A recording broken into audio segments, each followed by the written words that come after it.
혜택자 여러분, 안녕하십니까? 오늘은 주기도문을 다루겠습니다. 주기도문은 마태복음 6장 산상수훈에 나오죠? 그리고 누가복음 11장 2절 이하에서도 나옵니다. 주기도문은 이 매 구절들이 각각 중요하고 깊은 의미를 담고 있습니다. 한 구절씩 살펴보도록 하겠습니다. 먼저 하늘에 계신 우리 아버지. 기도는 정말 신자의 특권입니다. 하나님을 아버지라고 부르는 자녀로서 우리가 기도하는데요. 자식의 말을 듣지 않을 부모가 어디 있겠습니까? 자, 또 하늘은 하나님께서 만유의 주인이시라는 뜻입니다. 또 하나님은 창조주신데요. 이 세상 누구보다도 나를 잘 알고 계십니다. 또 더불어서 하늘은 하나님 나라를 상징합니다. 우리는 유한한 인생을 살고 있는데요. 우리의 이 생을 마치면 더 긴 시간, 영원한 시간 동안 하나님 나라에서 살게 됩니다. 영원한 천국에서 영원토록 아버지로 섬길 하나님을 생각하면서 그분을 부름으로써 기도가 성립되고 시작됩니다. 여러분, 세상 사람들도 기도를 합니다. 그러나 하나님께 드리는 기도가 아니기 때문에 그 기도들은 의미 없는 기도일 수밖에 없습니다. 또 우리의 아버지라고 부릅니다. 우리가 드리는 기도는 개인의 기도이면서 동시에 공동체로서 기도한다는 사실입니다. 그 공동체란 가족, 교회, 더 나아가서 국가와 민족도 될 수 있겠죠? 그러나 무엇보다도 우리가 교회의 일원으로서 기도한다는 사실을 명심해야 되겠습니다. 우리가 지체와 함께 지체를 위해서 기도한다는 사실을 기억해야 되겠습니다. 다음으로는 이름이 거룩히 여김을 받으시오며, 여기에는 하나님께 대한 경배와 찬송이 담겨 있습니다. 예배자의 마음으로 그분 앞에 머물러 있는 우리의 모습을 떠올립니다. 여러분, 이때 무슨 특별하고 구체적인 기도의 제목이 필요할까요? 그저 하나님 앞에 머물러 있는 것만으로도 만족하고 충만한 은혜에 잠겨 있다면 얼마나 이것이 귀한 모습이겠습니까? 저는 항상 찬송가 442장 저 장미꽃 위에 이슬을 좋아하는데요. 그 찬송의 3절을 보면은 밤 깊도록 동산 안에 주와 함께 있으려 하나, 이 가사가 있습니다. 여러분, 우리가 만일 밤새 주님 앞에 머물러 있는 모습을 한번 상상해 보십시오. 그 자리가 지루하고 시간이 참 더디 가는 것이 아니라 참으로 편안하고 만족스럽기 때문에 시간 가는 줄 모르고 머물러 있는 모습을 한번 떠올려 보십시오. 얼마나 귀하고 아름다운 모습입니까? 또한 이 기도는 우리가 주님의 이름에 먹칠을 하지 않고 거룩한 백성으로 살겠다는 마음이 담겨져 있습니다. 여러분, 우리가 세상에서 잘 못 사는 모습을 보이게 되면 하나님의 영광을 가리게 됩니다. 우리가 만일 함부로 말하는 사람, 거칠게 사는 인격으로 나타나면 우리에게서 악취만 발산될 뿐입니다. 그래서 우리는 이 기도를 통해서 점점 하나님의 거룩하심을 드러내는 삶으로 변화되어야 한다고 믿습니다. 다음은 나라가 임하시오며, 원문에는 당신의 나라가 이렇게 되어 있습니다. 하나님의 나라가 이렇게 되어 있습니다. 하나님의 나라가 임하게 해달라는 기도입니다. 여러분, 하나님의 나라, 천국은 우리가 죽어서만 가는 나라가 아니라는 것이 중요합니다. 하나님의 나라는 이 땅에 임해야 할 나라입니다. 우리 자신의 심령 안에, 가정 안에, 교회 안에, 사회 안에 임해야 할 나라입니다. 그래서 이 기도는 가치 전복적인 기도입니다. 왜냐하면 이 세상은 하나님의 나라가 어떻게 보면 희미하게 있는 것 같거든요. 세상적인 가치가 다스리고 있습니다. 그렇기 때문에 가치 전복적인 기도입니다. 세상 나라가 아니라 하나님 나라의 가치관이 우리가 사는 구체적인 삶 속에 임하게 해달라는 기도입니다. 여러분, 이 기도를 드린다는 것은 우리의 생각을 바꾸겠다는 의미가 됩니다. 한 가지 예를 듭니다. 어떤 사람들은 세월호 이야기가 지겹다고 합니다. 몇 년 전에 우리 사회를 완전히 뒤바꿔 놨던 그런 사건이었죠. 그러나 우리는 그렇게 지겹다고 말하면 안 됩니다. 여러분들께서 의도는 없었겠지만 결과적으로 그렇게 하면 악인들의 편에 서고 맙니다. 아직 그분들의 억울함이 해소되지 않았습니다. 진실은 은폐되어 있고 여전히 정권이 바뀌었음에도 불구하고 국가 폭력의 상황이 지속되고 있습니다. 우리가 하나님의 나라가 임하시게 해달라는 것은 하나님의 공의라는 가치가 우리가 사는 세상에 임하게 해달라는 기도이기도 합니다. 소위 말하자면 이 극우 기독교라는 이름으로 행하는 사람들이 있는데 그들은 정치 이데올로기에 매몰되어 있습니다. 그래서 그 결과 상식적인 것도 외면하고 있고요. 또 무분별하게 가짜 뉴스들을 수용하고 그것을 전달하는 역할을 하고 있습니다. 여러분, 우리가 선지서들이 가르쳐 주신 것을 읽었다면 이 인본주의적인 정치 이념을 버려야 됩니다. 오직 하나님 나라의 가치가 우리의 판단 기준이 되어야 합니다. 나라가 임하소서. 여러분, 이 기도는 우리의 인생관, 세계관, 직업관, 가족관, 가정관, 교육관 등 모든 영역에서 천국의 가치관으로 살겠다는 기도입니다. 여러분, 우리가 이 기도가 실현되기 위해서는 부단히 하나님의 말씀을 배워서 우리들의 생각을 새롭게 해야 합니다.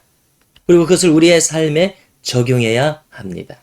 또 뜻이 하늘에서 이루어진 것 같이 땅에서도 이루어지이다. 겟세마네 동산에서 주님은 내 뜻대로 마옵시고 아버지의 뜻대로 하옵소서 이렇게 기도하셨죠. 여러분, 이 기도는 내 뜻을 관철시키는 것이 아닙니다. 내가 원하는 대로 나의 소원을 일방적으로 아뢰는 것이 아닙니다. 나는 간절히 원하지만 하나님께서 보실 때는 내가 해로운 기도를 하고 있다면 어떻게 그 소원을 하나님께서 들어주시겠습니까? 바른 기도는 나 자신을 하나님의 뜻에 맞춰가는 기도라고 생각합니다. 여러분, 또 이 기도는 우리를 향한 하나님의 계획이 먼저 저 하늘에서 서고 그 계획이 우리에게 이루어지게 해달라는 기도이기도 합니다. 여러분, 우리가 속한 가정과 교회, 일터에서 이렇게 하나님의 계획이 온전히 성취된다면 얼마나 복되겠습니까? 이제부터는 우리를 위한 구체적인 기도가 이어집니다.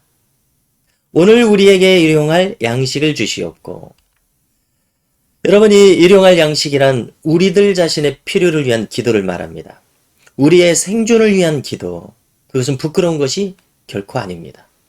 매일 먹을 양식을 위해서 구하라는 이 말씀은 매일 주님을 의지하라는 뜻입니다. 우리가 자신의 힘으로 살면 스스로의 능력까지밖에 살지 못합니다. 그러나 주님의 능력으로 살면 우리가 생각하지 못한 인생으로 우리를 이끌어 주실 것입니다. 자, 우리가 스스로의 힘으로 걷거나 뛰면 얼마 못 갑니다. 그러나 자동차나 기차를 타면 훨씬 더 먼 곳까지 갈 수 있습니다. 마찬가지 아닐까요? 우리가 주님을 의지해서 살면 주님께서 인도하시는 대로 살게 될 것입니다. 그것이 훨씬 덜 힘들고 훨씬 더 힘있는 삶이라고 믿습니다. 이 일용할 양식은 광야에서 받았던 만나와 비슷한 겁니다. 하루치 이상의 분량은 어떻게 됐습니까? 다음날 썩어서 이용할 수가 없었습니다.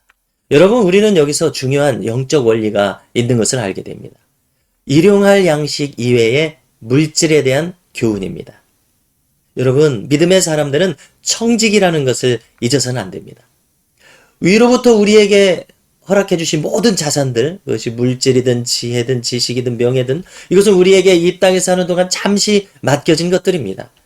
우리에게 주어진 이 물질이나 재능을 하나님 나라를 위해서 사용하라고 주셨다는 것을 우리는 알아야 됩니다. 우리가 받은 것을 땅에 그저 쌓아두는 것, 이것은 정말 무의미합니다. 너희를 위해서 보물을 땅에 쌓아두지 말라. 거기는 좀과 동록이 해하며 도둑이 구멍을 뚫고 도둑질하느니라. 마태복음 6장 19절인데요. 이렇게 말씀하셨죠. 여러분, 우리는 정말 하늘의 보화를 쌓는 인생을 살아야 되겠습니다. 우리가 우리에게 죄 지은 자를 사하여 준 것 같이 우리 죄를 사하여 주시옵고. 여러분, 우리의 영혼을 위한 가장 소중한 말씀을 주셨다고 생각합니다. 인간의 영혼은 죄성으로 오염되어 있습니다. 죄 없는 인간은 한 사람도 없습니다. 하나님을 향해서, 타인을 향해서, 그리고 나 자신을 향해서 범죄하는 것이 인생입니다. 인간입니다. 타인에게 해를 끼칩니다. 하나님을 향하여 마땅한 예배와 영광을 돌리지 않습니다. 여러분, 그런데 주님께서는 우리 스스로도 어찌할 수 없는 이런 죄악을 대신 지시고 십자가에서 우리의 이 죄값을 다 치르셨습니다. 우리가 아직 우리의 죄조차 깨닫지 못했을 때, 우리의 죄사함의 필요성을 알지도 못했을 때 일어난 일입니다. 그래서 성경은 우리가 1만 달란트를 탕감받은 자와 같다고 말씀합니다. 자, 이것을 계산해 보면 대략 16만 년 어치의 품삯과 같습니다. 여러분, 이것을 갖는 것은 불가능하다는 뜻입니다. 우리가 타인을 용서해야 하는 근거가 여기에 있습니다. 여러분, 이미 우리는 무한한 탕감을 받은 자입니다. 그렇기 때문에 어떤 타인도 우리가 용서 못할 죄인이 없습니다. 여러분, 인간에 대한 판단은 입법자와 재판관이신 하나님께 맡기고 오직 우리가 할 수 있는 것은 용서뿐입니다. 왜 용서를 못합니까? 여러분, 이 기도는 바로 여기서 출발합니다. 우리가 타인을 용서했을 때 바로 그와 똑같은 방식으로 하나님께서도 나를 용서하실 것이라는 기도입니다. 여러분, 참으로 십자가의 사랑을 깨닫지 못한 사람은 용서할 수 없다고 생각합니다. 용서가 결코 쉬운 일은 아니죠. 그러나 용서받을 수 없는 나 자신이 용서받았다는 것을 깨달았다면 이 사람은 타인에 대해서 용서하지 못할 일, 용서하지 못할 사람이 없습니다. 여러분, 꼭 기억해야겠습니다. 우리는 용서받은 자로서 용서하는 겁니다. 그래서 용서함으로써 또 용서를 받습니다. 우리는 가정에서, 교회에서 반드시 이 마음으로 사는 법을 배울 수 있기를 바랍니다. 다음 기도는 우리를 시험에 들게 하지 마시옵고. 여러분, 여기서 시험은 유혹이라는 뜻입니다. 정말 죄성을 가진 우리는 수많은 유혹을 거듭거듭 받습니다. 심지어 가장 거룩한 기도 시간에도 우리는 유혹을 받습니다. 예배 중에도, 설교를 들으면서도 우리는 유혹을 받습니다. 하루 종일 살면서 끊임없는 유혹을 받습니다. 선악과를 먹을 때에 먹음직하고 보암직하고 탐스러웠다고 했습니다. 여러분, 오늘도 우리는 그 선악과의 유혹을 받고 있습니다. 아담이 그때 한번 그 유혹을 받고 끝난 것이 아닙니다. 그렇기 때문에 우리의 이렇게 약함을 아시는 주님께서 유혹에 걸려 넘어가지 않도록 기도하라고 가르쳐 주셨습니다. 여러분, 얼마나 우리에게 절실하게 필요한 기도입니까? 다만 악에서 구하시옵소서. 여러분들, 많은 사람들이 악을 꾀하는 상황에서 스스로를 지키는 것은 결코 쉽지 않습니다. 그러므로 악을 피할 수 있도록 기도하라는 말씀입니다. 자, 출애굽기 23장 2절을 읽어드립니다. 다수를 따라 악을 행하지 말며 송사의 다수를 따라 부당한 증언을 하지 말며 라고 가르칩니다. 바로 앞에 1절을 보면은 너는 악인과 연합하여 위증하는 증인이 되지 말라고 합니다. 모두가 변절하는 세상에서, 모두가 악을 도모하는 세상에서 홀로 악에서 벗어나서 의로운 길을 가는 것은 굳은 신앙의 절개가 필요합니다. 다만 악에서 구하소서. 그것을 위해서 구하는 기도입니다. 자, 마지막으로 나라와 권세와 영광이 아버지께 영원히 있사옵나이다. 아멘. 여러분, 여기 있는 이 모든 기도의 항목들이 영원한 가치를 가지고요. 그것이 하나님으로부터 온 것임을 고백하며 영광을 돌리는 기도입니다.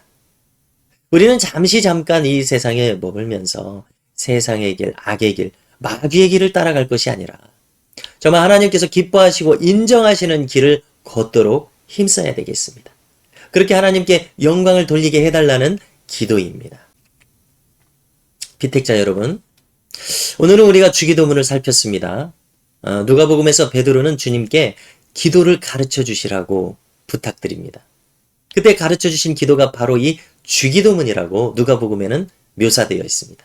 여러분, 우리는 기도하는 법을 배워야 합니다. 그렇지 않으면 우리는 나 나름의 기도, 엉뚱한 기도를 하게 될 수가 있습니다. 하나님께 그저 때를 쓴다든가 무엇을 구하는지 알지도 못하면서 구하는 어리석음에 빠질 수 있습니다. 여러분, 우리는 무엇을 배우든지 전문가에게 배워야 하지 않습니까? 그것이 탁구가 되었든지 수영이 되었든지 서예가 되었든지 바둑이 되었든지 전문가에게 배우는 것이 가장 빠르고 확실한 길입니다. 마찬가지로 주님께서 가르쳐주신 기도의 내용을 가지고 기도하는 것이 가장 바른 기도, 배울 수 있는 방법입니다. 여러분, 누가복음에서는 주기도에 덧붙입니다. 구하고 찾고 두드리라고 덧붙이십니다. 여러분, 이것은 무슨 뜻일까요? 역으로 반드시 응답하신다는 의미입니다. 하나님은 우리 자신이 구하는 것보다도 더 확실하고 많은 것, 좋은 것을 주시기를 원하고 계신다는 것을 믿으십시오. 시카고의 한 거리를 어떤 목사님과 이발사가 걷고 있었다고 합니다. 그들 앞에는 수많은 노숙인들이 펼쳐져 있었습니다. 이발사가 말합니다. 아니 목사님, 하나님은 왜 이런 불쌍한 사람들을 구제하지 않으실까요? 하나님의 그 무한하신 능력으로 왜 이 사람들을 한 번에 구원하지 않으실까요? 그때 장발을 한 노숙인 한 사람이 지나갑니다. 그러자 목사님이 말합니다. 아니, 당신과 같이 정말 훌륭하고 유능한 이발사가 있는데 여기 이 시카고 거리에 왜 이렇게 장발의 노숙인들이 많습니까? 자, 그러자 그 이발사가 대답합니다. 목사님, 그거는 저 사람들이 아무것도 하지 않기 때문이잖아요. 만일 저 사람이 나에게 와서 좀 머리 좀 깎아달라고 했으면 제가 흔쾌히 무료로 깎아줬을 겁니다. 목사님이 답하시기를, 그렇습니다. 하나님도 마찬가지십니다. 저 사람들이 진정으로 하나님께 절실하게 구했다면 하나님께서는 저 사람들을 구원해 주시고 훨씬 더 풍성한 삶으로 인도하셨을 겁니다.